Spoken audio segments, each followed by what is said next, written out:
পরিবার ছাড়া ঈদ কতটুকু কষ্টদায়ক বিষয় তা আপনাদের মাঝে শেয়ার করতেছি। একজন প্রবাসী ভাইয়ের একটা ঘটনা শেয়ার করি, যে প্রবাসী ভাই পরিবার ছাড়া প্রথম ঈদ করতেছে।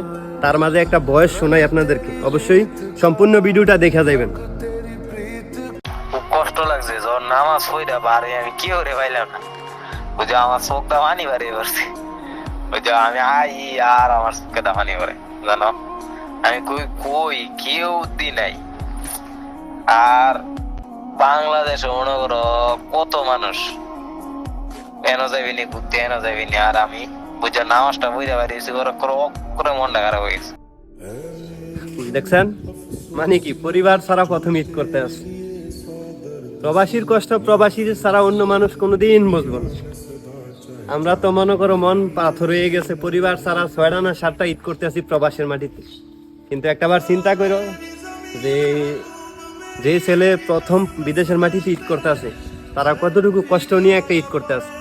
ভাইয়ের বয়সটা বাড়াইছে, ভাই একজন প্রবাসী, তো সে ঈদের নামাজ পড়ছে, নামাজ পড়া দেখে যে তার মানে একটা চোখের পানি চলেছে। পরিবার নাই, আত্মীয় স্বজন নাই, বন্ধু বান্ধব নাই, ঈদ পালন করছে। তো আসলে এরকম কষ্ট নিয়ে হাজারো প্রবাসী ঈদ করতে আসছে, প্রতিনিয়ত ঈদের আনন্দ ত্যাগ করতে আসছে জীবন থেকে। ঈদ সুন্দর বাংলাদেশে, কিন্তু বিদেশে না। বিদেশের মাটিতে মনে করো টাকা দিয়ে মানুষ দুঃখ কিনা লয়। আজকে হচ্ছে বাংলাদেশে ঈদ, মনে করো আজকের দিনটা সবচেয়ে বেশি আমি মিস করতে আছি আমার পরিবারের, দ্বিতীয়ত হচ্ছে বন্ধু বান্ধবরা। কারণ পরিবার ছাড়া ঈদ আসলে ঈদের মতো মনে হয় না। আসলে কালকের এই ঘটনা আমি শেয়ার করি যে আমি কিভাবে ঈদ উদযাপন করলাম। কালকে সকাল 6টা বাজে ঈদের নামাজে গেছি, আইসি 7টার দিকে, আইসা খাওয়া দাওয়া করছি, একটু রেস্ট করছি। তারপরে 11টা বাজে ঘুমাইছি, বিকাল 3টা বাজে ঘুম থেকে উঠছি। তারপরে রুমের কাছে একটা মার্কেট ছিল, ওইখানে গেলাম, কিছু খরচ মরচ করে আসলাম। আইসা তারপরে রাত্রে রান্না করছি, রান্না করে খাওয়া দাওয়া করে ঘুমাই গেছি। এই হচ্ছে কালকের ঈদের আনন্দ আমার। এমনও প্রবাসী আছে যে কালকে ঈদের দিনেও ছুটি প্রায় নেই। আমি কালকে একটা ভিডিও তো আপনাদের মাঝে শেয়ার করে দিয়েছি যে ঈদের দিনেও ছুটি পায় নাই। এটা হচ্ছে যে আমগো প্রবাসীর জীবন। তো বিশেষ করে ঈদ আসলে বেশি কষ্ট লাগে পরিবারের জন্য, বন্ধু বান্ধবের জন্য। কারণ কত দিন হয়ে গেছে যে বন্ধু বান্ধবের সাথে ঘোরাঘুরি হয় না, মজা মাস্তি হয় না, আড্ডা দেওয়া হয় না।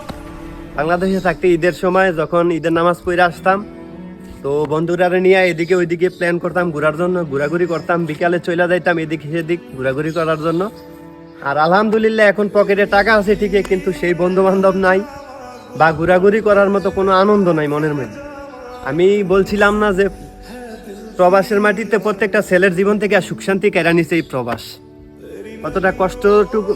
কতটা কষ্ট নিয়ে একটা বয়স ফাড়িয়েছে, ভিডিও করছে, দেখতে পাচ্ছেন আপনারা যে ভাইয়ের চোখের পানি ঝরছে যখন সে ঈদের নামাজ পড়ে আইসা, আইসা দেখে তার পরিবার নাই।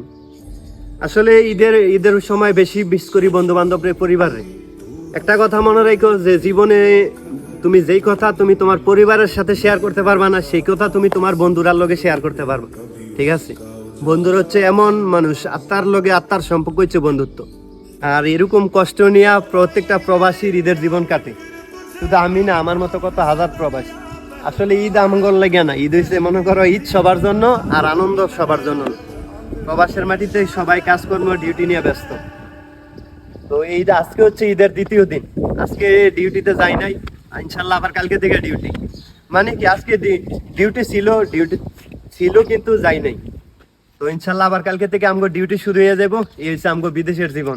যাই হোক, সবাই ভালো থাকবেন, সুস্থ থাকবেন, আর অবশ্যই ঈদ উদযাপন ভালোভাবে করেন। আসসালামু আলাইকুম।